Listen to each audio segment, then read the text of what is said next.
L'instant philo. L'expérience de la beauté. L'expérience que nous faisons de la beauté est intrigante. D'un côté, c'est une expérience somme toute banale. Qui n'a jamais ressenti cette émotion qui lui fait déclarer de façon solennelle « Qu'est-ce que c'est beau ?» Cela peut arriver devant un paysage, un visage, une peinture, un film, en écoutant une cantate de Bach ou bien le chant d'un oiseau. Et la beauté est perçue dans le monde ordinaire par les deux sens principaux que nous mobilisons, la vue et l'ouïe.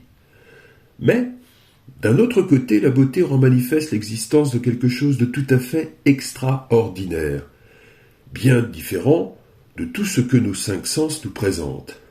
L'expérience de la beauté comprend en effet le plus souvent un moment de sidération, comme si un éclat d'absolu entrait subitement dans notre quotidien.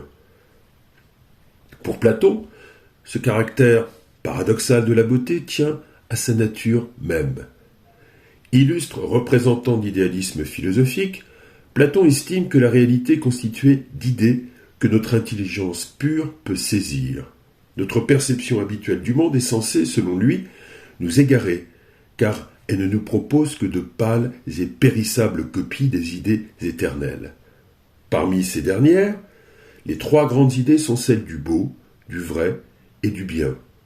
Toutefois, pour Platon, il existe une différence de statut entre ces trois idées et celle de la beauté se singularise à bien des égards. Le vrai, on le sait, demande souvent bien des efforts et des raisonnements pour être établi. La vérité, loin d'être une évidence spontanée, est le résultat de tout un cheminement. Le bien, quant à lui, ne se voit pas clairement sur les visages, ni dans les attitudes et les actions. Même l'idée de notre bien propre ne nous apparaît souvent que lorsque l'expérience a permis de sortir de toutes les fausses pistes et impasses que nous avons explorées. Pour notre philosophe athénien, la beauté a, elle, ce privilège, qui peut passer aussi pour une sorte de sortilège, d'être la manifestation la plus immédiatement perceptible du monde idéal, ici-bas. La seule idée éternelle qui est directement sensible est en effet celle du beau. La beauté constitue ainsi une exception remarquable dans la conception idéaliste du fondateur de l'Académie, car elle est l'apparition sur Terre de ce qu'il y a de meilleur et d'impérissable dans le monde des idées.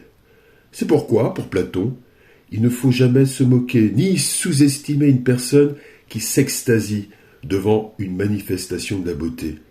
Il y a toujours de la profondeur dans cette attitude. Un esthète ne peut jamais être totalement mauvais.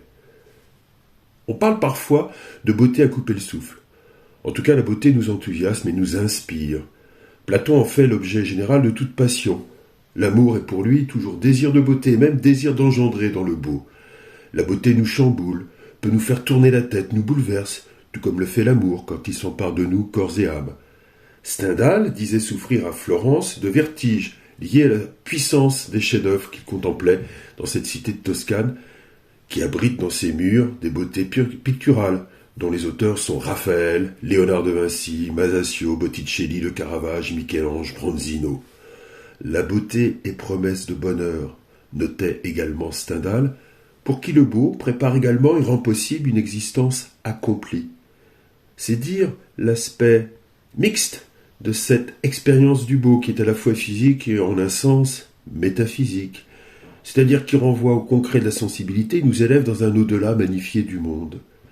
Kant disait, dans une formule si mystérieuse qu'elle en devient presque poétique, le beau est la forme de la finalité d'un objet en tant qu'elle est perçue sans représentation d'une fin. Phrase énigmatique, mais on peut faire l'hypothèse qu'il disait cela pour souligner qu'il y a dans la beauté un élan, mais sans but ou intérêt précis.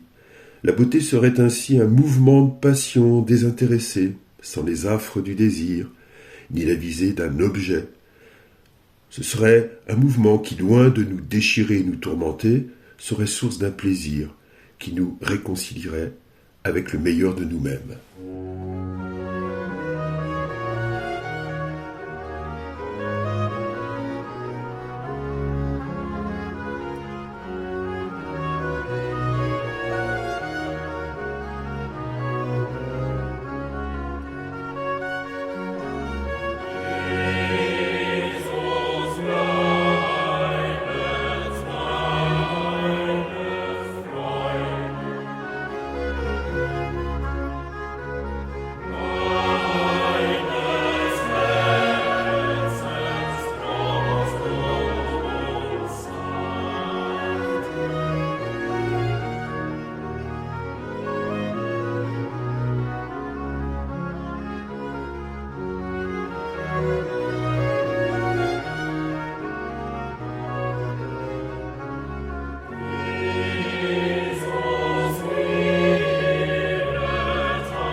Les objections aux analyses de Platon ainsi qu'à toute interprétation idéaliste de la beauté ne manquent pas.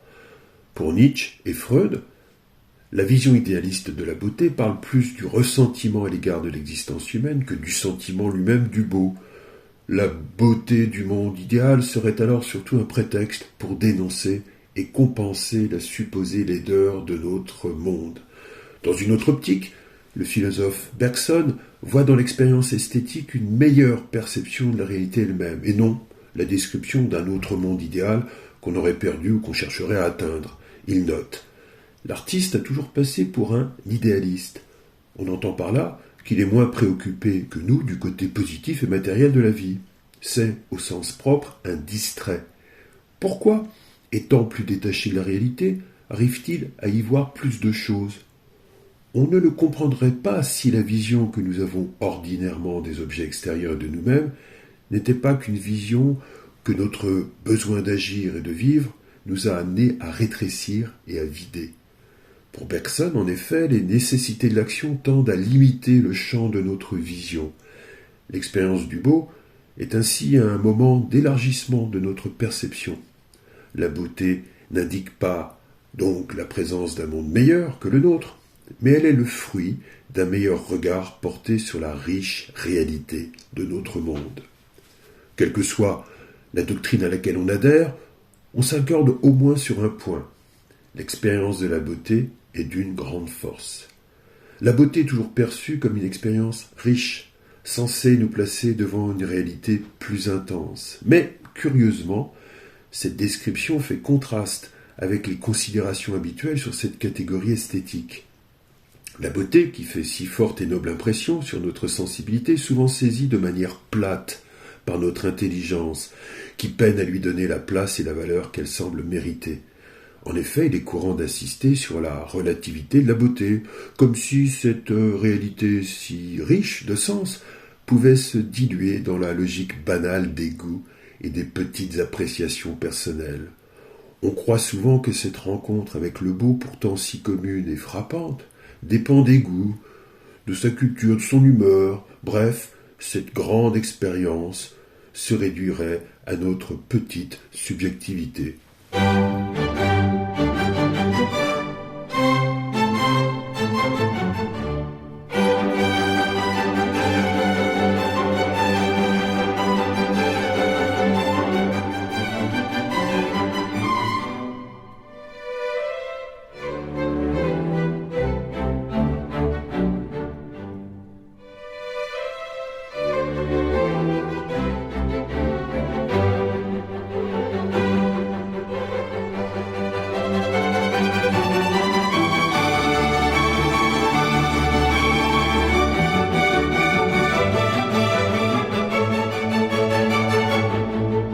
Comment expliquer cet écart entre cette bouleversante expérience du beau et la conception assez plate qu'on s'en fait ?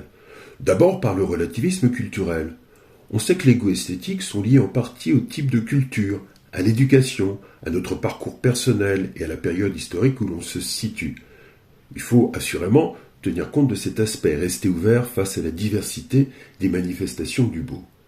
Toutefois, ce relativisme culturel n'empêche pas qu'il y a des œuvres qui traversent les siècles et les cultures et sont reconnues comme ayant une grande valeur esthétique partout.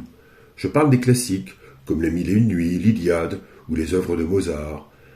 Si on croit que le sentiment du beau est relatif, c'est aussi, selon Kant, parce qu'on le confond avec la sensation de l'agréable. Kant écrit « Lorsqu'il s'agit de ce qui est agréable, chacun consent à ce que son jugement, qu'il fonde sur un sentiment personnel, et en fonction duquel il affirme qu'un objet lui plaît, soit restreint à sa seule personne.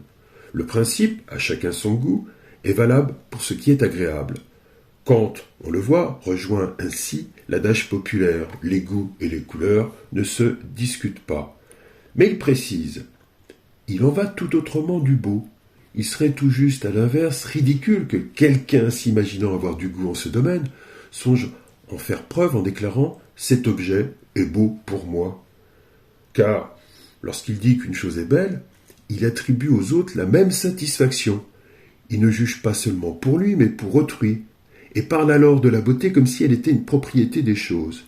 Et ainsi, on ne peut pas dire ici à chacun son goût, car cela reviendrait à dire il n'existe pas de jugement esthétique qui pourrait légitimement prétendre à l'assentiment de tous.